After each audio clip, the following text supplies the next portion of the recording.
Hello दोस्तों, TGMP for competitive exams my YouTube channel में आप सभी का स्वागत है। आज का विषय है भारतीय संविधान का पृष्ठभूमि।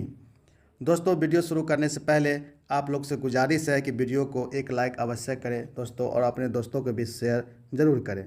आज का पहला प्रश्न है, भारत एक संप्रभु लोकतांत्रिक गणराज्य कब बना? ठीक है दोस्तों, तो भारत एक संप्रभु लोकतांत्रिक गणराज्य कब बना? तो ये बना 26 जनवरी 1950, यानी ऑप्शन नंबर 3 इसका सही है। दोस्तों, 2 वर्ष 11 महीना 18 दिन के अथक प्रयास और निरंतर परिश्रम के पश्चात 26 नवंबर 1949 तक संविधान के निर्माण का कार्य पूरा कर लिया गया था तथा उसके कुछ उपबंध यानी अनुच्छेद उसी दिन लागू कर दिए गए थे। संविधान के संपूर्ण उपबंध 26 जनवरी 1950 को लागू किए गए, इसलिए भारत एक संप्रभु लोकतांत्रिक गणराज्य 26 जनवरी 1950 ईस्वी को बना।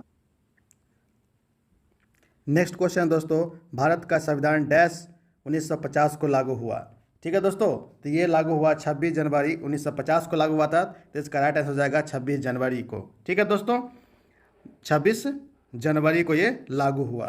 दोस्तों, 26 नवंबर 1949 को संविधान पर संविधान सभा के सभापति डॉक्टर राजेंद्र प्रसाद के हस्ताक्षर हुए और उसे पारित घोषित किया गया। नागरिकता, निर्वाचन और अंतरिम संसद से संबंधित उपबंध तथा अस्थायी और संक्रमणकारी उपबंधों को उक्त दिनांक से ही प्रभावित घोषित किया गया, जबकि शेष यानी संपूर्ण संविधान 26 जनवरी 1950 को लागू हुआ था। 26 जनवरी 1950 को भारत को गणतंत्र घोषित किया गया, इसलिए यही दिन प्रथम गणतंत्र दिवस के रूप में मनाया गया।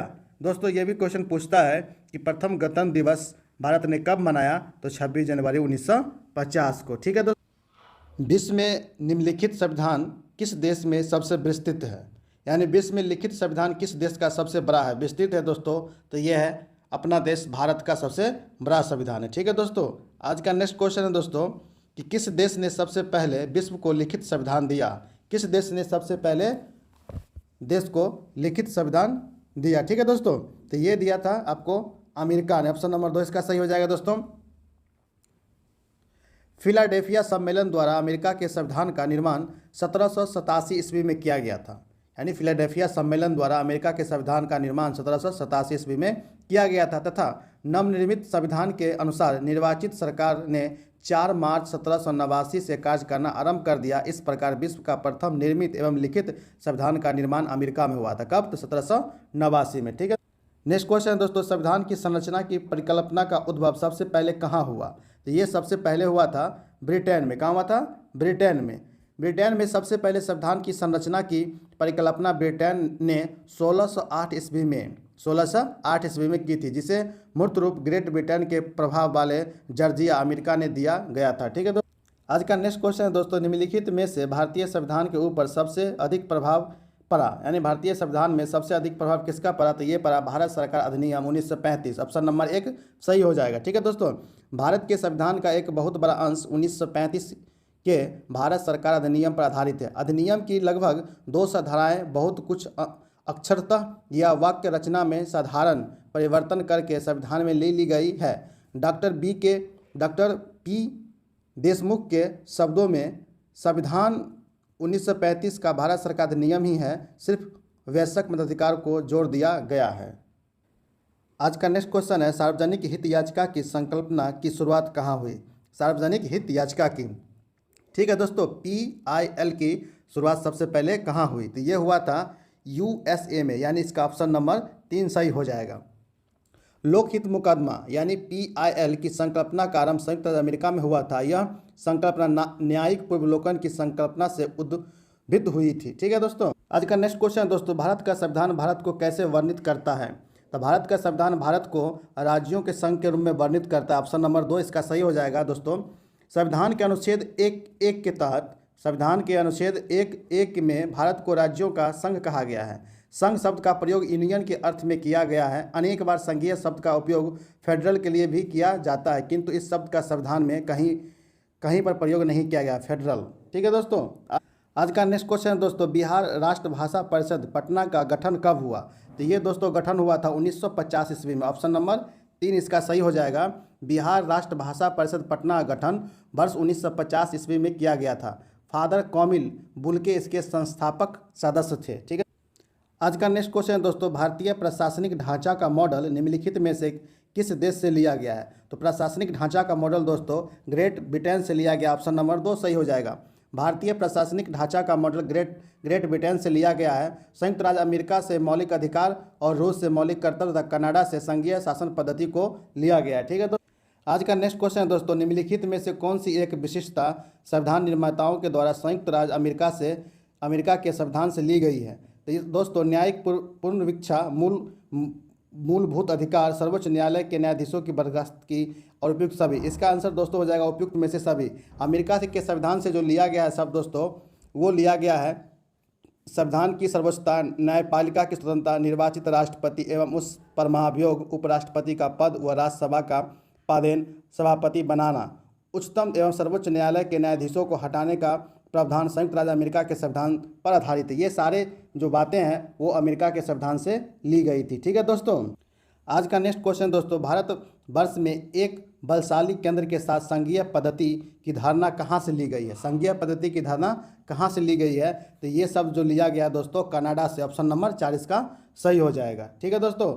आज का नेक्स्ट क्वेश्चन दोस्तों, संविधान के उद्देशिका में क्या वर्णित है? संविधान के उद्देशिका में क्या वर्णित है?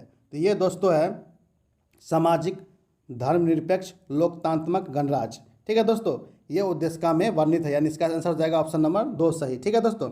संविधान की उद्देशिका यानी कि प्रस्तावना को जवाहरलाल नेहरू ने प्रस्तुत किया था। इसमें समाजवादी, धर्मनिरपेक्ष, लोकतांत्रिक गणराज्य बनाने के लिए वर्णित है। मूल संविधान में समाजवादी, पंथ निरपेक्ष नहीं था। मूल संविधान में समाजवादी और पंथ निरपेक्ष नहीं था। इसे सर्वप्रथम 42वें संविधान संशोधन 1976 द्वारा प्रस्तावना में जोड़ा गया था। ठीक है दोस्तों। आज का नेक्स्ट क्वेश्चन दोस्तों, प्रस्तावना का वह प्रावधान जो कि सभी वयस्क नागरिकों को मतदान का अधिकार प्रदान करता है कहलाता है। ये क्या कहलाता है? जो सभी वयस्क को मताधिकार का प्रयोग करने का लिए कहता है, ये कहलाता है प्रजातंत्र। क्या कहलाता है? प्रजातंत्र। संविधान की प्रस्तावना में हम भारत के लोग द्वारा संपन्न समाजवादी, पंथ निरपेक्ष, लोकतांत्रिक गणराज्य बनाने का संकल्प व्यक्त किया गया। वयस्क नागरिकों को मतदान के अधिकार से ही प्रजातांत्रिक व्यवस्था सृजित होती है, अतः यह प्रजातंत्र का अनिवार्य लक्षण है। ठीक है दोस्तों। आज का नेक्स्ट क्वेश्चन दोस्तों, निम्न में से कौन सा भारतीय संविधान का प्रस्तावना का एक भाग नहीं है? ठीक है दोस्तों। तो ये जो संघवाद है ये भारतीय संविधान के प्रस्तावना का भाग नहीं है। ऑप्शन नंबर 1 इसका सही हो जाएगा। आज का नेक्स्ट क्वेश्चन है कि भारतीय संविधान की मुख्य प्रस्तावना है। भारतीय संविधान की मुख्य दोस्तों आज का क्वेश्चन है, भारतीय संविधान की मुख्य प्रस्तावना क्या है? इसका मुख्य प्रस्तावना है दोस्तों विचार, धर्म, विश्वास और अभिव्यक्ति। ये इसका मुख्य प्रस्तावना है दोस्तों।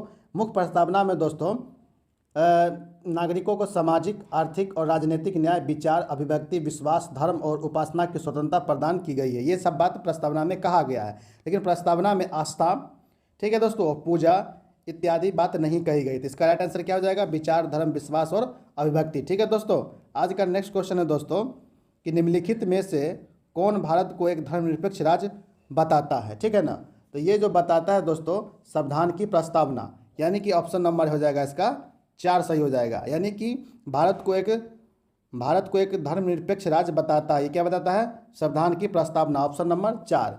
संविधान की प्रस्तावना में भारत को एक संप्रभु, संपन्न, समाजवादी, पंथ निरपेक्ष तथा लोकतांत्रिक गणराज्य घोषित किया गया है।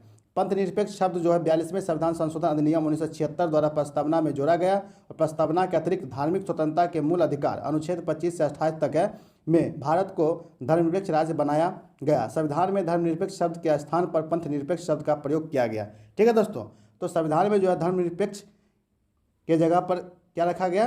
पंथ निरपेक्ष। ठीक है दोस्तों। आज का नेक्स्ट क्वेश्चन है दोस्तों, प्रस्तावना में उपयोग किए गए शब्द समाजवाद और पंथ निरपेक्ष ने सेकुलर और सोशलिज्म ये कब जोड़ा गया? तो ये जो जोड़ा गया दोस्तों 42वें संविधान संशोधन के द्वारा जोड़ा गया। ऑप्शन नंबर इसका 3 सही हो जाएगा।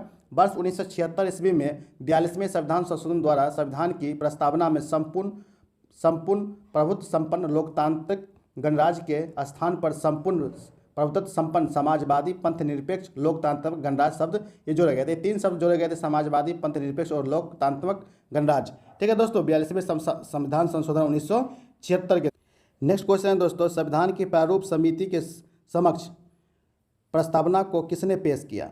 तो ये दोस्तों पेश किए थे जवाहरलाल नेहरू। ऑप्शन नंबर 4 इसका सही हो जाएगा दोस्तों। ठीक है ना।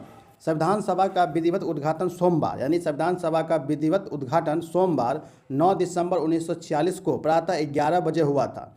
13 दिसंबर 1946 को जवाहरलाल नेहरू ने ऐतिहासिक उद्देश्य प्रस्ताव को पेश किया। उद्देश्य प्रस्ताव के प्रारूप में भारत के भावी प्रभु संपन्न लोकतांत्रिक गणराज्य की रूपरेखा प्रस्तुत की गई। इस प्रस्ताव में संविधान सभा को संविधान के मार्गदर्शी सिद्धांत एवं दर्शन दिए गए। अंततः 22 जनवरी 1947 को संविधान सभा ने इस प्रस्ताव को स्वीकार किया था। ठीक है दोस्तों, आज का नेक्स्ट क्वेश्चन दोस्तों, निम्नलिखित में से संविधान का कौन सा एकात्मक लक्षण है? संविधान का कौन सा एकात्मक लक्षण है? तो पहला इसका ऑप्शन कहता है राष्ट्रपति किसी भी राज्य का शासन अपने अधिकार में ले सकता है यदि संविधानात्मक मशीनरी ठप पड़ गई हो। ठीक है, यानी कि राष्ट्रपति किसी भी राज्य का शासन अपने हाथ में ले सकता है जब उसको लगता है कि वहाँ पर जो प्रशासनिक व्यवस्था है वो ठप पड़ गई हो।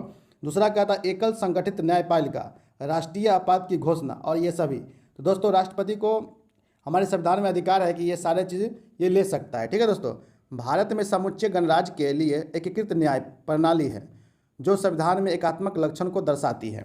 वह राष्ट्रीय आपातकाल को डॉक्टर अंबेडकर ने एकात्मक शासन के लक्षण के रूप में उल्लेखित किया था। इसलिए दोस्तों इसका आंसर हो जाएगा ऑप्शन नंबर 4, ये तीनों। ठीक है दोस्तों वीडियो को लाइक अवश्य करें दोस्तों, क्योंकि इतनी मेहनत से आप लोग के प्रीवियस ईयर के क्वेश्चन ढूंढ के इसको बनाते हैं दोस्तों। अब